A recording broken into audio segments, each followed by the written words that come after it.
Learners welcome back to learn English by Tabassum and this is Tabassum here. So आज की video में हम बात करेंगे 11th क्लास सीबीएसई इंग्लिश का जो हमारा चैप्टर नंबर 8 है, जिसका नाम है the tale of melon City. उसके most important question and answers जो कि एग्जाम के पॉइंट ऑफ व्यू से मोस्ट इंपॉर्टेंट है, मल्टीपल टाइम रिपीटेड क्वेश्चन हैं, तो आप इनको ज़रूर प्रिपेयर करिएगा before your exam.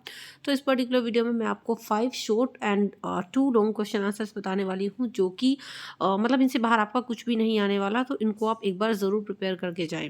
Previous videos में मैंने आपको इससे प्रीवियस चैप्टर्स के most important question and answers बताए हैं, और उन वीडियोस का लिंक आपको डिस्क्रिप्शन बॉक्स में मिल जाएगा, और साथ ही साथ चैप्टर्स के एक्सप्लेनेशन का भी। Now let's get started. अगर आप मेरे चैनल पर न्यू हैं, सब्सक्राइब नहीं किया है, सो इसी तरीके की इन्फॉर्मेटिव वीडियोस के लिए चैनल को सब्सक्राइब कर लें, बेल आइकन को प्रेस कर लें, और हाँ, don't forget to like and share this video also. पहला जो हमारा क्वेश्चन है the tale of melon city का, वो हम देखेंगे और साथ ही साथ उसको एक्सप्लेन करके समझेंगे भी that what is the meaning of question and answers. तो पहला जो हमारा क्वेश्चन है वो है what was the Kings reaction when the architect blamed him for the incident.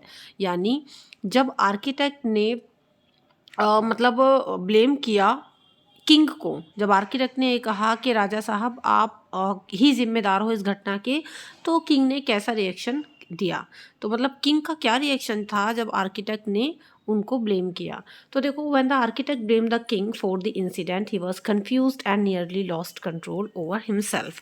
यानी जब आर्किटेक्ट ने किंग को क्लेम किया कि भाई ये आप ही की गलती थी, ये जो इंसिडेंट हुआ है आप ही की वजह से हुआ है, तो ये बात सुनकर किंग जो है वो कंफ्यूज हो गया और अपना कंट्रोल वो खोने ही वाला था।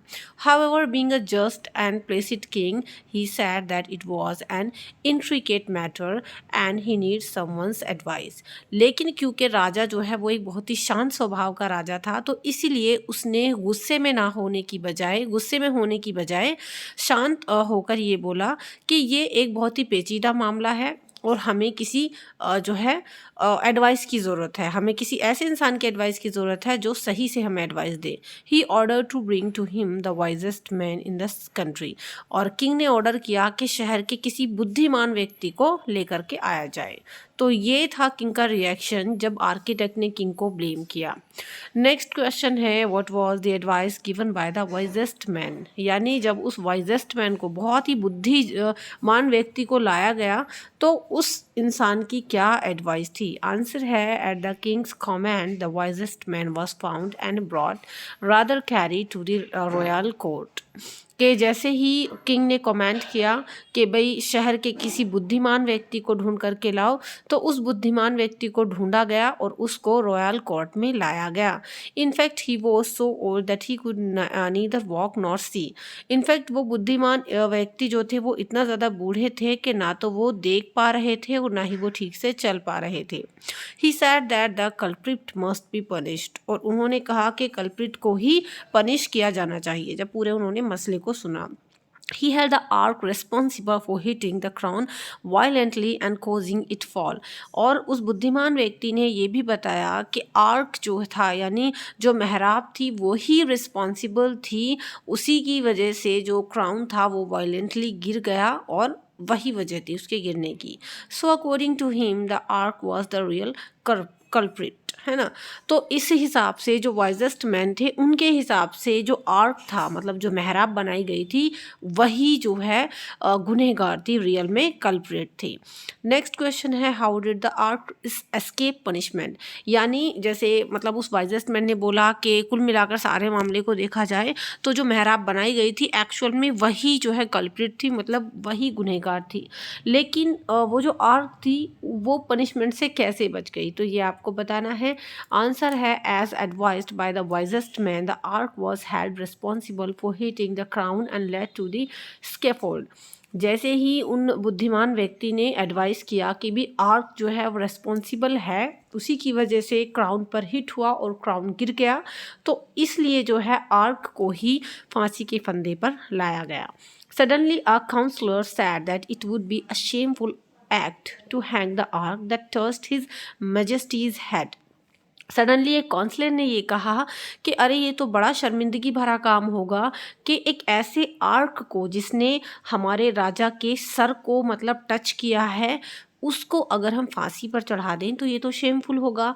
The king thought it was true and spared the arch. राजा को भी लगा कि हाँ ये बात तो ठीक है, आर्क ने मेरे जो है क्राउन को टच किया है, तो इस वजह से अगर हम आर्क को क्या करते, पनिशमेंट देते, फांसी पर चढ़ा देते, तो इससे तो ये तो मेरा अपमान हो जाएगा। तो इसलिए किंग को ये बात ठीक लगी और उसने आर्क को छोड़ दिया। चलिए आगे बढ़ते हैं क्वेश्चन नंबर 4 की तरफ।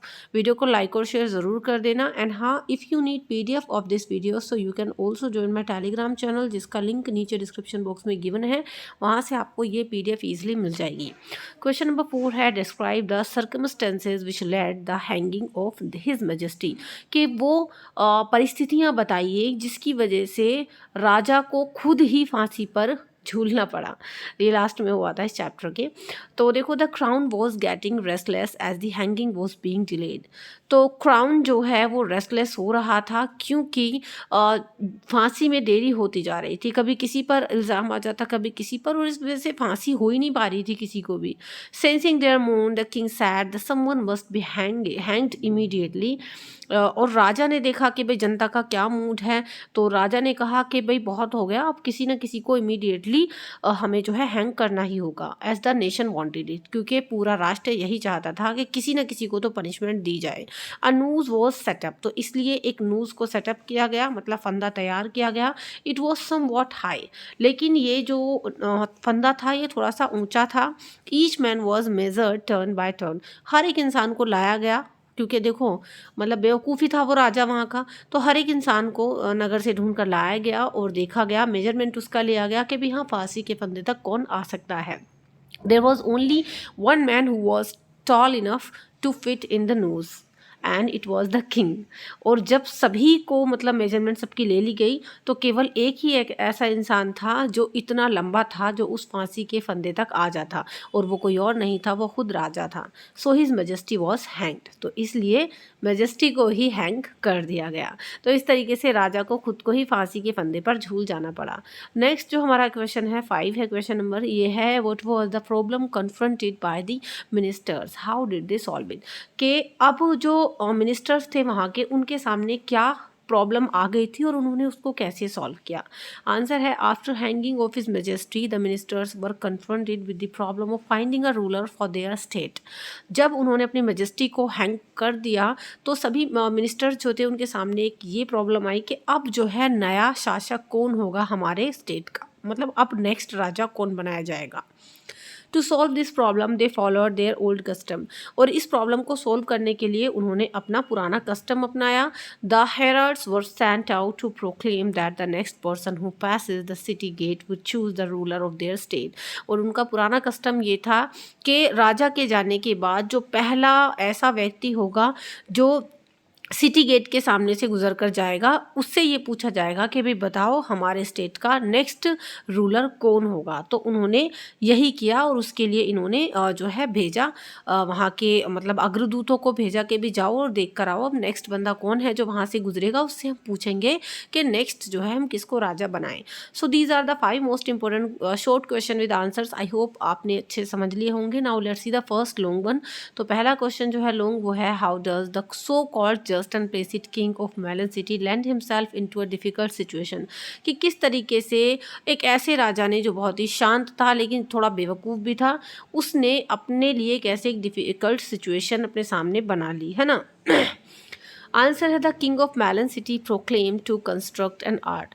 कि ये जो मेलन सिटी का किंग था उसने एक ऐसा ऑर्डर दिया कि भी आप अपने मतलब यहाँ पर उसने ऑर्डर दिया कि एक आर्क बनाओ, है ना, मेहराब बनाओ, स्पैनिंग द मेन थ्रोफेयर, है ना, मेन रास्ते से जो सिटी का मेन रास्ता था वहाँ पर एक मेहराब बनाने का ऑर्डर दे दिया। Soon the arch was constructed, जल्द ही आर्क बना लिया गया। One day the king was riding down the thoroughfare, एक दिन जब आर्क बन गया तो राजा जो है उधर से निकल करके जा रहा था उसी रास्ते को। His crown struck against the arch and fell off, लेकिन वो आर्क शायद थोड़ा नीचा था तो इसकी वजह से क्या हुआ कि राजा का जो ताज था वो उस आर्क से टकरा गया और नीचे गिर गया। The king felt dishonoured and decided to hang the chief of builders. अब ये देख कर के भी राजा का ताज गिर गया। तो राजा को बड़ा डिसऑनर्ड फील हुआ और उन्होंने डिसाइड किया कि जो चीफ ऑफ बिल्डर्स है उसको हैंग किया जाएगा, मतलब फांसी की सज़ा दी जाएगी। The chief of builders put the blame on the labours, लेकिन जो चीफ ऑफ बिल्डर्स था उसने अपने ब्लेम को लेबर्स पर डाल दिया। The king decided to hang all the labours, तो किंग ने डिसाइड किया कि ठीक है सारे जो लेबर्स हैं उनको हैंग कर दिया जाएगा। The labours found fault with the size of the bricks, तो लेबर्स ने क्या किया, अपनी गलती ब्रिक्स के साइज पर डाल दी कि भी ईंट जो थी ना उनका साइज ही कुछ ऐसा था। The king summoned the masons but they lay the blame on the architect, तो इसके बाद किंग ने मेजन्स को बुलाया लेकिन उन्होंने आर्किटेक्ट पर सारा ब्लेम डाल दिया। तो यानी एक के बाद एक लोग अपना ब्लेम दूसरे पर डाल रहे थे, क्योंकि राजा तो स्टूपिड था ही। खैर, the king order to hang the architect, तो इसलिए किंग ने क्या किया, आर्किटेक्ट को हैंग करने का ऑर्डर कर दिया। The architect reminded the king that he had made certain amendments to the plans when they were shown to him, तो उस आर्किटेक्ट ने कहा कि देखिए महाराज, जब ये सारे प्लान मैंने आपके सामने दिखाए थे कि मैं ऐसा बनाऊंगा वैसा करूंगा, तो आपने मतलब सबको इजाज़त दे दी थी। The king found himself in a difficult situation as the architect had him responsible for the mishap. अब देखो किंग ने खुद को एक बहुत ही डिफिकल्ट सिचुएशन में पाया, क्योंकि सारी की सारी गलती खुद किंग पर यहाँ पर आ रही थी। ही वॉज अटरली कन्फ्यूज्ड, और इस तरीके से किंग बहुत कन्फ्यूज हो गया। Being a just and placid king he could not deny the charge. अब क्योंकि राजा बहुत ही शांत था, तो वो इसको जो है, जो उस पर ये चार्जेस लग रहे थे कि भी हाँ आपकी ही गलती, वो उसको डिनाई नहीं कर पाया। तो ये था हमारा फर्स्ट लॉन्ग क्वेश्चन। आई होप आपने समझ लिया होगा कि कैसे जो ये राजा था उसने खुद को एक बहुत ही डिफिकल्ट सी सिचुएशन में फंसा लिया। नेक्स्ट जो हमारा क्वेश्चन है वो है, how does a melon become the ruler of the state. ये क्वेश्चन मल्टीपल टाइम रिपीटेड है कि किस तरीके से उस पूरे स्टेट का जो राजा था वो एक मेलन बना दिया गया। मेलन का मतलब तरबूज को उस स्टेट का राजा घोषित कर दिया गया। Are the people happy with him, तो क्या वहाँ के लोग उससे खुश थे? तो आंसर है, after the hanging of the king the ministers are confronted with the problem of choosing the ruler of the state. यानी जब राजा को हैंग कर दिया गया तो मिनिस्टर्स के सामने एक प्रॉब्लम आई कि अभी हम नेक्स्ट जो रूलर है इस स्टेट का वो किसको चूज करेंगे। They follow their old custom, तो इसलिए उन्होंने अपने पुराने कस्टम को फॉलो किया। They send out the heralds to proclaim that the next to pass the city gate will choose the king. तो उन्होंने अपने अग्रदूतों को भेजा और उनसे कहा कि जाओ, जो भी व्यक्ति मतलब किंग के जाने के बाद जो भी इंसान सिटी गेट से पहली बार गुजरेगा उससे पूछा जाएगा कि भाई किसको हम राजा बनाएं। An idiot happens to pass the city gate, लेकिन क्या हुआ, एक बेवकूफ़ इंसान सिटी गेट को पास किया उस time. The guards stop him and ask him to decide who should be the king. तो भाई गार्ड्स ने उसको जाके रोका, वो इंसान तो था स्टूपिड, गार्ड्स ने उसको रोका और पूछा कि भाई बताओ नेक्स्ट राजा किसको बनाया जाए। The idiot replies a melon. तो देखो उस बेवकूफ़ यानी इडियट इंसान ने बोला कि अ मेलन, उसके मुंह से यही शब्द निकला, यानी एक तरबूज। Actually that is the pet answer to all question since he likes melons. Actually में क्या था, वो जो स्टूपिड इंसान था ना, ये उसका कोई फेवरेट डायलॉग था, वो मतलब कोई भी एक फेवरेट आंसर था उसका, पेट आंसर था उसका, कि अगर उससे कुछ पूछा जाता तो वो मेलन ही बताता था, क्योंकि मेलन यानी तरबूज उसको अच्छा लगता होगा खाने में, तो उसका फेवरेट था ये। The ministers crown a melon and place their melon king reverently at the throne. तो बस क्योंकि जैसा कि उसके मुंह से भी निकली बात, तो सभी मिनिस्टर्स ने क्या किया, एक मेलन को लाए और मेलन को किंग की जगह पर बिठा दिया गया और उसको ताज पहनाया गया। So the melon becomes the ruler of the state. तो इस तरीके से उस स्टेट का जो रूलर था अब वो एक मेलन था। The people are quite happy with their melon king because he does not interfere in their affairs. अब देखो क्वेश्चन में आगे ये पूछा गया था कि are the people happy with him, कि क्या लोग जो है इस मेलन से खुश थे जब उसको मतलब बना दिया गया था राजा। तो हाँ बिल्कुल लोग काफ़ी खुश थे उस मेलन से, क्योंकि राजा अब उनका कौन था, मेलन था, और वो इंटरफेयर ही नहीं करता था वहाँ क्या चल रहा था किसी भी बात में। दे contend that if his majesty takes delight in being a melon they have no right to say what he should be as long as he leaves them in a peace and liberty।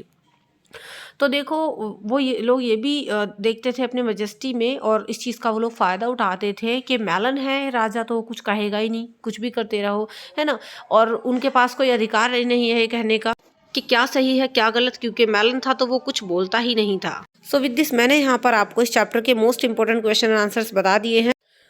Previous chapters के link आपको description box में मिल जाएंगे, तो आप अपने previous chapter के important question answers भी prepare कर सकते हैं। ये पीडीएफ मैं टेलीग्राम पर शेयर कर दूंगी, लिंक डिस्क्रिप्शन बॉक्स में है।